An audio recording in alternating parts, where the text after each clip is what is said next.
सबसे पहले हमारे किसान भाइयों को एक सवाल है कि उनके खेत में चाहे 10 दिन का धान है, 15 दिन का धान है, 20 दिन का धान है, 25 दिन का, 30 दिन का, हर खेत में सुंडी का अटैक है। सुंडी का अटैक जो है कई तरीके का होता है जी। एक तो हमारी पत्ती लपेट आती है जी, जो कि वो पत्ते को फोल्ड करके और उसमें अंदर रहती है और उसकी जो है जो पत्ती का जो हरापन होता है उसको वो खा लेती है जो एक गिडार जो है, तो उस पे भूरे भूरे वो दग्गे से पड़ जाते हैं। मतलब ऐसा लगता है पत्ती कट रही है, जल रही है, पत्ती जल रही है जी। जैसे धूप की वजह से या किसी गर्मी की वजह से पत्ती सफेद हो जाती है और उस पे जो है लंबी धारियां बन जाती हैं उसकी। एक जो है सुंडी होती है आपकी जो कि इसकी कोत में आती है, जैसे स्टेम बोरर बोलते हैं। हाँ जी, हाँ जी जी। तो उसको कोत को जैसे वो अंदर से काट देती है, खा लेती है और वो सूख जाता है, उसको खींचते हैं तो वो ऊपर से वो खिंच आता है जी। और कुछ जो है ऐसा होता है कि कुछ दीमक वगैरह की वजह से भी हमारे कुछ पत्ते गल सड़ जाते हैं जी, तो उसकी भी पहचान नहीं हो पाती है। उसकी भी पहचान नहीं हो पाती है। तो सबसे पहले इसका ये है कि हमको ये पहचान करनी है कि हमारी जो है जो पत्तियां सूख रही हैं वो किस वजह से हैं। तो सर अभी आपने जैसे पत्ता लपेट की पहचान बताई, जैसे कि अगर मैं दिखाना चाहूंगा कि हमारे किसान भी बहुत देखेंगे कि इस तरह की ये पत्ती बिल्कुल खत्म है। अच्छा सर, एक और बात है कि जैसे अगर हम ओरिजिनल पत्ती लें, ये 2 पत्ती हैं जी जी जी। ये तो हमारी एकदम सही है पत्ती, थोड़ा कैमरामैन आगे दिखाइए, ये पत्ती हमारी सही है। और ये पत्ती किस पत्ता लपेटा की है? हाँ, ये पत्ती लपेट की है कि वो इसकी ये पहचान है कि ये इधर से ये फोल्ड हो रही है पत्ती जी, ये जो है फोल्ड हो रही है और ये दिख रही है सामने। हाँ, ये सामने से दिख भी रही है।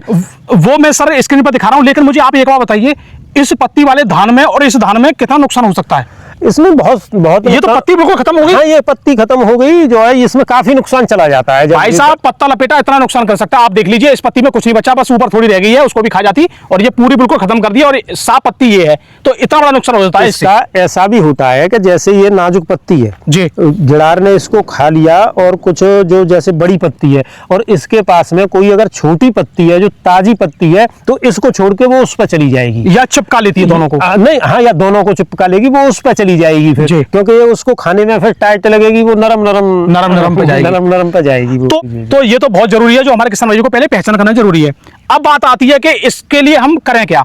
अब इसमें भी कंडीशन ये है कि कुछ किसान भाइयों ने, जैसे आप खाद में बताओगे तो खाद डाल दिया, तो अब रोग दिख रहा है उनके में बहुत ज्यादा। हाँ जी, हाँ जी, ये समझ। या जो खाद में डालना था वो नहीं डाल पाए। किसी का 15 दिन का धान है, किसी का 20 दिन का है, किसी का 25 दिन का है, किसी का 30 दिन का है जी, तो कुछ लोगों ने तो दूसरा यूरिया डाल दिया, बिल्कुल, और कुछ लोग डालने वाले हैं जी। मैं इन तीनों का समाधान एक ही बार में बता ही दे रहा हूँ आपको, ठीक है। ज्यादा घुमाना फिराना अच्छा भी नहीं है जी, तो आदमी जो है डिस्टर्ब हो जाता है जी। कि इसमें फिर हमारी कंडीशन की बात आती है जी। कंडीशन, हाँ, कंडीशन वो कैसे सर? वो ऐसे कि जैसे कुछ लोगों का 10 से 12 दिन की फसल है या धान का खेत हो चुका है तो वो पहला यूरिया डाल चुके, ये तो कंडीशन ये बन जाएगी। और उनके खेत में हमें जो है उस खेत में पत्ती लपेट की शिकायत नजर आ रही है हमें। और पहले यूरिया में वो इंसेक्टिसाइड दिया नहीं है, पहले यूरिया में इंसेक्टिसाइड उन्होंने दिया नहीं है जी। तो अब वो लोग फंस गए जी कि अब करें तो क्या करें जी। तो जो पहला यूरिया लग चुका और पत्ती लपेट सुंडी हमें दिखाई दे रही है जी, तो उसके लिए तो ऑप्शन ये है कि हमें फिर स्प्रे की तरफ जाना चाहिए जी, क्योंकि वो जल्दी से हमको खत्म भी करनी है। बिल्कुल बिल्कुल। तो उसमें हम कोराजेन ले सकते हैं जी।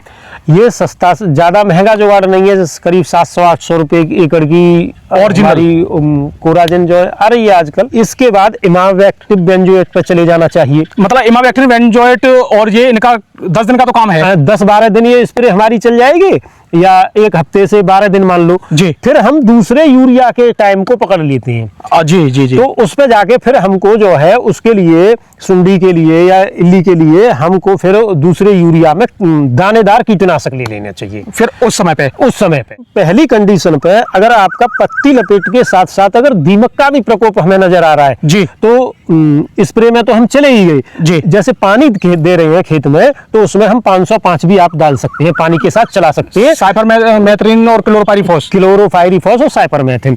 उससे ये होगा कि इल्ली जो है कुछ जैसे हमारी स्प्रे हमने की उसकी खुशबू से वो नीचे टपक पड़ी, वहां पे भी मर जाएगी, और गोब वाली भी और जो गोब वाली इल्ली है वो थोड़ा नीचे है तो वो भी मर जाएगी 505 से, और कुछ अगर दीमक की शिकायत है तो वो भी खत्म हो जाएगी। तो ये तो आपने समाधान बता दिया, जो पहले यूरिया डाल दिया, जिन्होंने केवल फुटाव के लिए डाला है, इंसेक्टिसाइड नहीं डाला, फिर भी अगर रोग है सुंडी का, उनके लिए इलाज बता दिया। हाँ, ये उनका है। अब बात आती है सर कि दूसरा यूरिया डालने वाले हैं किसान, एक तो वो है और एक दूसरा यूरिया डाल दिया है और फिर सुंडी का अटैक है। हाँ जी, हाँ जी, ये कंडीशन इसे और क्लियर कीजिए, क्योंकि कंडीशन अलग अलग होती है, अलग अलग की समस्या होती है हर किसान की, एक साथ तो सबकी धान रोपाई होती नहीं है।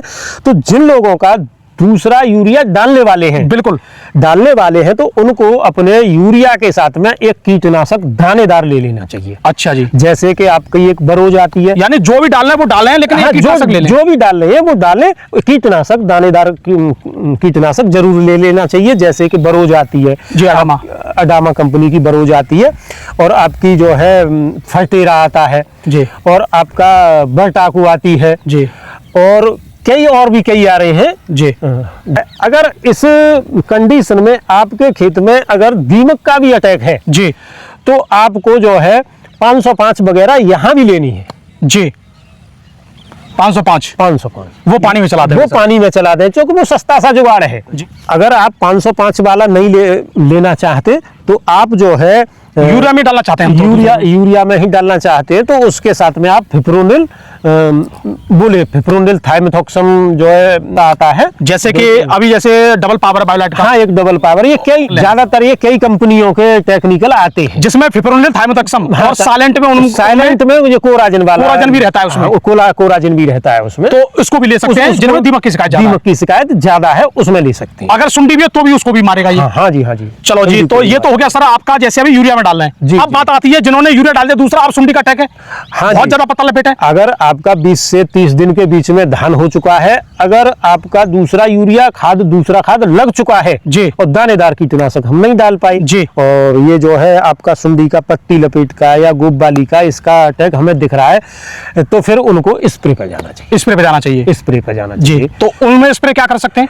उनमें स्प्रे कई स्प्रे है आपके पास है। देखिए, अगर सस्ता वाला तो आपका यही जुगाड़ है कि आप इमामेक्टिव बेंजोएट पे जा सकते हैं जी, उससे थोड़ा ऊपर जाएं तो कोराजिन पे जा सकते हैं जी, और आपका एक पीआई का, और उससे ऊपर भी जाना चाहते हैं कुछ तो प्रेसिडो है, फिर पीआई का प्रेसिडो है, उस पे चले जाना चाहिए। वो काफी दिनों तक जो है जी आपकी कंट्रोल हो जाती है जी।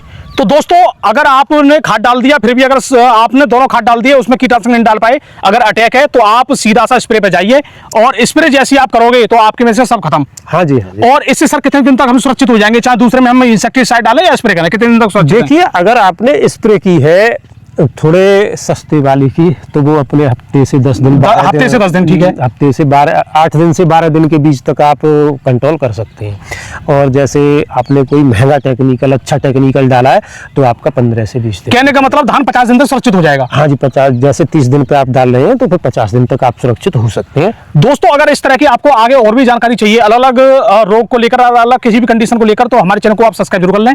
हमारा वीडियो देखने धन्यवाद, नमस्कार।